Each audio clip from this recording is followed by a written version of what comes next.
Introducing the Delinator. I ripped out the entire front end, just painted that front grill. Just upgraded the BIOS from A19 to A21. It was simple. I put in a Rosewill fan kit with the ring. It's got 2 intakes, one up front, one on the side, and one exhaust. Just put in a Kingston Fury HyperX 16 gigabyte RAM kit. Repasted the CPU. Ripped out the entire all the bays and everything, drilled and ripped.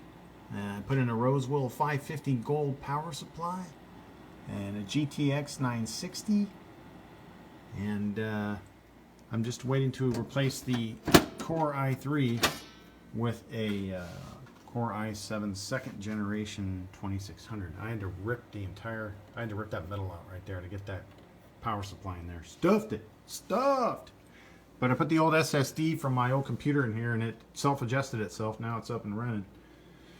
Yep, quite the project there, ripping out all that stuff.